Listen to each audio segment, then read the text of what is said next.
Hello all, this is the mass trader. So अपन लोग समझेंगे कि कल को मार्केट कैसे मूव कर सकता है।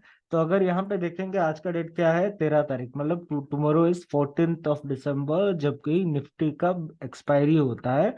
और 14th ऑफ दिसंबर, जैसे कि अपना क्या बोलते हैं, पहले मार्केट क्या करता था कि मंडे को थोड़ा धीरे धीरे ऐसे, मतलब साइड वेज ऐसे होता था। वही अभी क्या हो गया है कि जब वेडनेसडे एक्सपायरी हो गया है, तब उसके बाद से थर्सडे को मंडे की तरह मोमेंटम दे रहा है। तो इसीलिए अपन लोग क्या करेंगे, कल का मार्केट कैसे मूव कर सकता है, ये चीज अपन लोग देखेंगे इन डिटेल्स में। तो यहाँ पे देखोगे तो मैं बैंक निफ्टी चार्ट में हूँ। ओके। तो आज का पहले मोमेंटम देख लेते हैं, आज कैसा था मार्केट, आज ट्रेडेबल था कि नहीं। तो मैं कहूंगा कि ट्रेडेबल था। कहीं ना कहीं एक पॉइंट में मेरे को लगा कि यहाँ पे मे बी यहाँ पे मेरा ट्रेड बन सकता है। लेकिन फिर भी मैं लिया नहीं, because it was a downfall market. और मार्केट मतलब यू अगर यहाँ पे देखोगे देन ऊपर ये करके जा रहा था, पैटर्न ऊपर ऊपर जा रहा था। राइट। तो इसीलिए मैंने इधर ट्रेड नहीं लिया। फिर यहाँ पर एक बारी उसने क्या किया, इंटरसेक्शन फिर से दिया।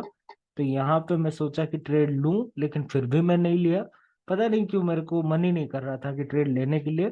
फिर जाके मैं क्या किया कि यहाँ पे जब ये एन पैटर्न का ब्रेकआउट दिया तब लिया था। अराउंड 2000 कुछ एक प्रॉफिट हुआ। फिर इतना तक लिया, फिर छोड़ दिया, बंद कर दिया था मार्केट। और आज पहली बार मैं निफ्टी में भी ट्रेड लिया, जिसमें कि मेरा लॉस हुआ। वही 2500 और 600 कुछ इसमें प्रॉफिट हुआ, उसमें 2400 कुछ लॉस हुआ। तो टोटल 100 रुपया का मेरा जो प्रॉफिट है, आज का 100 रुपए का प्रॉफिट था। तो कोई बात नहीं, ये तो होता रहता है। लेकिन फिर भी कल को देखते हैं कि कल का मार्केट कैसा जा सकता है।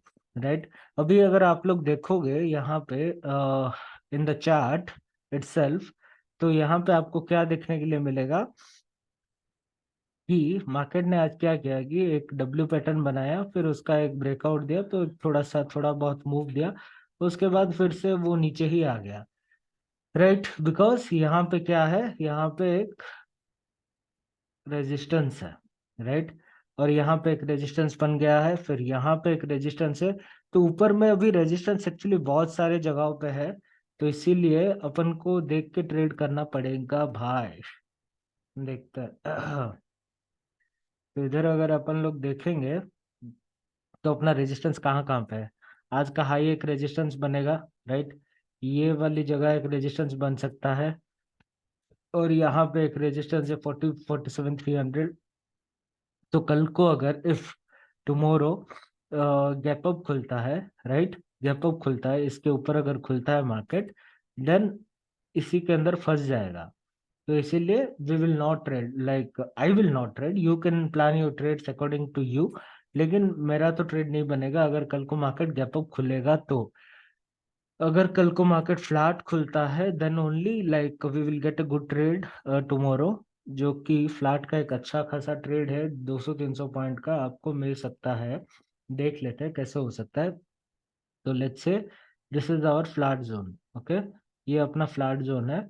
फिर कल को अगर if you get to see that today's low is broke, right, नीचे आ रहा है मार्केट, फिर आज का लो के नीचे ट्रेड कर रहा है, then when you will see an N pattern you can go and trade there for an downside trade for 200 to 300 points, मतलब 46,900 से 46, यहाँ पे लिख देता हूँ, 46,700 तक जा सकता है मार्केट नीचे।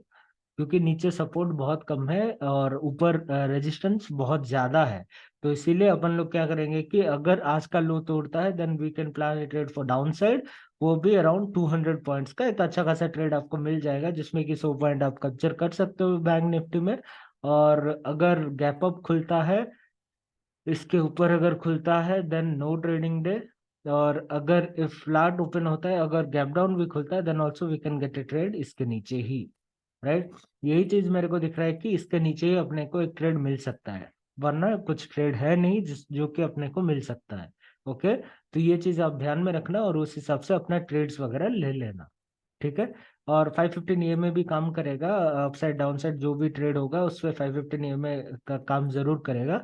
डाउन साइड का ट्रेड मोस्ट प्रोबेबल है, तो इसीलिए डाउन साइड का ट्रेड देख के ही चलना। अपसाइड का ऐसा नहीं बोल रहा हूँ कि ऊपर नहीं जाएगा, लेकिन मेरे को पहले के चार्ट्स देखने के बाद, राइट, पहले मतलब around it has been around 2 years I started trading. And पहले भी ऐसा होता था, तो क्या होता था कि जब भी मार्केट ऐसे कोई जोन में फंसता था तो यहाँ पे बहुत सारा रेजिस्टेंस रह जाता है, राइट। तो इसके ऊपर अगर भी खुलता है, एक अच्छा खासा मूव आपको देखने के लिए मिल जाएगा, ऐसा एक एन पैटर्न बना देगा जैसे कि आज बनाया था। अगर यहाँ पे देखोगे देन ये जो एक एन पैटर्न बनाया, फिर यहाँ से क्या हुआ, मार्केट नीचे आ गया, राइट।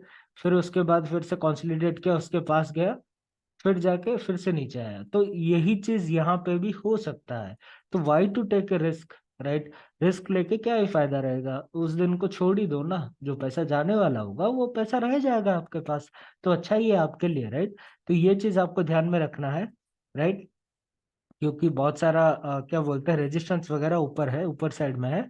तो इस चीज को ध्यान में रखते ही आप लोग ट्रेड्स वगैरह लेना। ओके, देखो ये सब जोन है जो कि रेजिस्टेंस जोन है। ये एक रेजिस्टेंस जोन है, ये एक रेजिस्टेंस जोन है। फिर इधर इधर आएगा तो इसके नीचे ये एक रेजिस्टेंस जोन है। तो मार्केट तो अच्छा खासा एन पैटर्न बना देगा, लेकिन यहाँ से नीचे गिर जाएगा, फिर से ऊपर जाने की कोशिश करेगा, फिर से नीचे गिरेगा। इस जोन की तरह हो जाएगा, साइडवेज हो जाएगा। तो इसीलिए अपन लोग क्या करेंगे कि कल को अगर भी ऊपर साइड में कुछ ट्रेड लेंगे then it will be of 1/3 quantities only. उससे ज्यादा का ट्रेड नहीं लेने का। बस इतना ही बोलना था मेरे को। चलो, thank you so much, I love you all. Please do like share and subscribe to my channel. And समझ में तो आता होगा, अगर समझ में आता है then please do let me know in the comment box, so मुझे भी थोड़ा सा मोटिवेशन मिले और उस हिसाब से मैं और ज्यादा मेहनत करूँ कि आपको और ज्यादा मार्केट के बारे में बताने के लिए। Thank you so much, I love you all, bye.